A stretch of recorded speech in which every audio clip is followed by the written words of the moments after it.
All right, guys, we've got our preview here for the Los Angeles Chargers.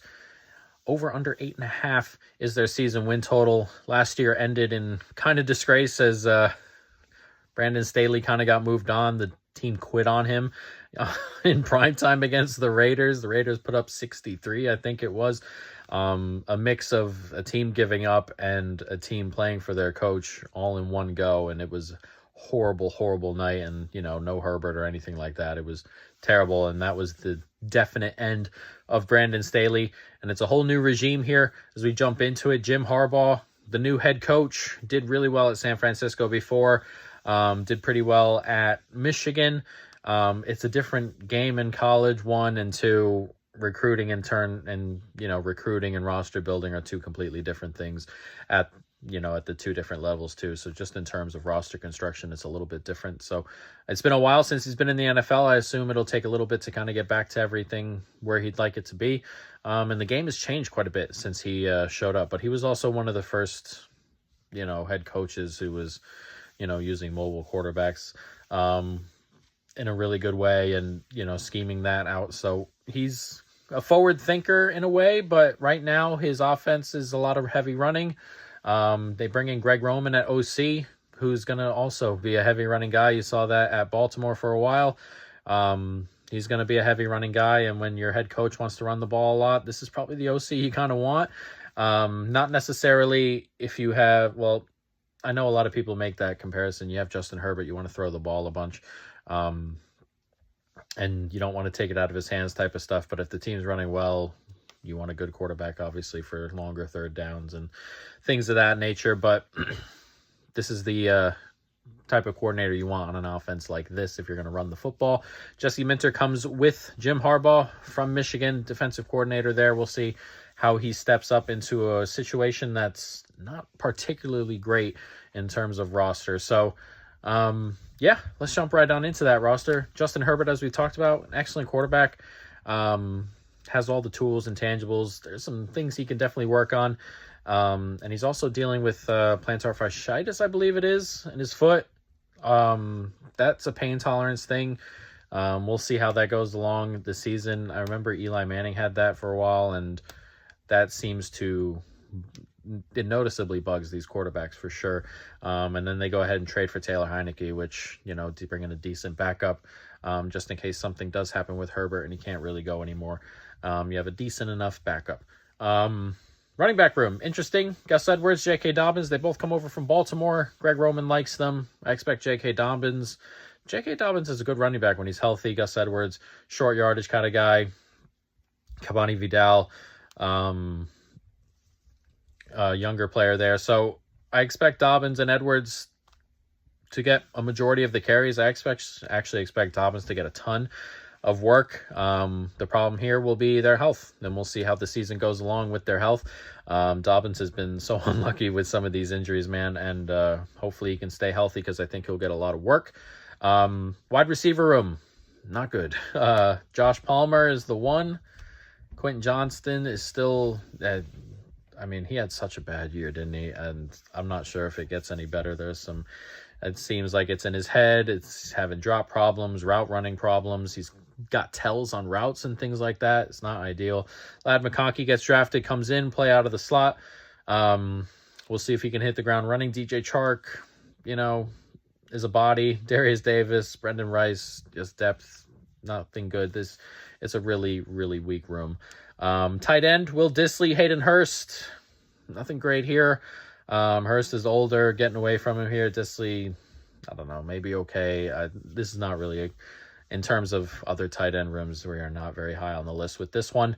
Offensive line, relatively solid. Rashawn Slater's really good at left tackle. They bring in Joe Alt in the draft, drafted him number 5. He's had a really good preseason, moving dudes around. So if he can hit the ground running at right tackle, you'll have 2 really good tackles. Interior is not as great. Zion Johnson's not been brilliant. Would like him to take a step. Bradley Bozeman, okay. Trey Pipkins, Saller's probably going to swap in and out with him there at right guard. Is more of a health thing, it looks like. But, yeah, don't love the interior. Love the exterior if Joel Alt hits. And they're going to run the ball a lot. So they're going to need the interior to play well. And hopefully, they can keep Justin Herbert upright and avoid getting his foot rolled upon and everything like that. Defensive line. This is interesting because you look at it and you see some names, but you don't see a lot in terms of actual production anymore. Joey Bosa's solid still, but not really who he was at his peak. He's falling away slowly. Khalil Mack, similar. He kind of gets bunch sacks. He had like 6 sacks in a game last year. But also someone who's getting older and falling away. Bud Dupree is kind of just a body at this point. Tui Pelotu, they kind of want him. I kind of want him to make an impact, take snaps away from some of these guys and really take a step, and I think he can. Interior is not ideal. Morgan Fox, Puna Ford, Agbania, these are all replacement level dudes. The interior of this defensive line is not good. Then you move on to another really poor group, linebacker. This is a bottom 1, 2, 3 group in the NFL at linebacker here. Denzel Perryman comes back off a really bad year last year. And then the other guy's going to be, Henley, Junior Colson, who they just drafted. Henley has 54 total snaps to his name, and it's a rookie in Colson. So this could put, the bottom could really fall out here at linebacker, and it could be the worst group in the league, potentially. Secondary, okay-ish. Derwin James was pretty solid last year, but not who he was 2-3 years ago. You'd hope he can get back to his lofty standards. Gilman's okay. At corner, Asante Samuel was up and down. Pretty solid, but you'd like him to really take another step. Fulton gets bought in, is solid. Jason Taylor at nickel is okay. They're probably going to get a lot of work out of the new rookies they got at corner. Cam Hart probably gets a decent amount of snaps. Still probably gets some run too. So it's going to be a bit of a revolving door, in my opinion, at corner.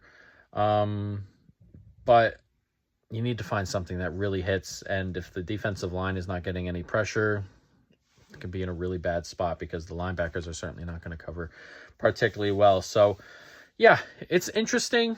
It's a whole lot of new. There are holes in a variety of different spots. D-tackle, middle of the O-line, parts of the secondary, linebacker, wide receiver. There are holes. There's some talent, but there are definitely holes, and I think a lot of their numbers are Jim Harbaugh related. If he can come in and really step things up and change things around enough to really get things connected. But as a roster whole, it's not something I'm particularly in love with. We can look at the schedule. Decent enough start, theoretically. You get Las Vegas at home. That'll be tight. At Carolina, at Pitt. You're going to be in those games. In theory, you want to win those 3. Then you get Kansas City before the bye. So we'll see what the mood is like. I mean, the problem with this roster, this team, is that, Las Vegas, that's a 3.5-point spread, 3-point spread. That can go either way for sure. At Carolina can go either way. At Pitt could go either way. Kansas City are going to be favorite. This team, to me, could be 4-0. It could be 0-4. And their mood going into the bye and the mood around the team for the second half, or maybe not second half, but coming out of the bye will be very determined on how the first chunk goes. And then when you come out of the bye, 3 away games in 4. At Denver, at Arizona, you're going to be in those games. New Orleans, you're going to be in those games. So those first 7 you're going to be in. You're definitely going to be in and around those games. Then you go at Cleveland, and then you get some home games here finally. Tennessee, Cincinnati, and Baltimore. The problem is there's some really good defenses coming in and some really good teams altogether. At Atlanta, at Kansas City. That's a really tough stretch. Cincinnati, Baltimore, at Atlanta, at Kansas City is a really tough stretch. Tampa Bay at home, Denver at home, you want to win those. At New England, you want to win. At Las Vegas, you want to win. So you have games on the schedule that are winnable. As I said, I don't love the roster. So if Jim Harbaugh doesn't elevate the roster, then you can lose all these games or you can win a good chunk of them too. So there's a wide variety of outcomes here with this Los Angeles Chargers team. And I'm not going to bet into any of them. I'm going to bet into a different one. J.K. Dobbins to lead the AFC West in rushing at plus 400. That is a 75-cent bet. Kind of like this. It looks like Denver is going to split their backfield. Javonte Williams and Jaleel McLaughlin is going to get a decent amount of work, it looks like. They may split here, but I think J.K. Dobbins has the edge here, and I think down to down he'll be the guy, even if you get Gus Edwards in on some short yardage stuff for a drive here and there. Las Vegas, Zamir White is not someone I believe in necessarily. I think Madison's going to take some touches there, and in the end, I think they're just going to run with the hot hand game to game. And then you get Pacheco, who is going to get a majority of their touches, but you got Pirine coming in. You got players who are going to take a lot of their third down snaps in theory. So I don't think J.K. Dobbins is necessarily at a disadvantage in terms of snaps, in terms of snap share necessarily, but at plus 400, 4-1, I think that number's too good to pass up. So we're going to run with J.K. Dobbins, lead AFC West and rushing at plus 400, 75-cent bet. And that is our preview for the Los Angeles Chargers. This could end in a variety of different ways.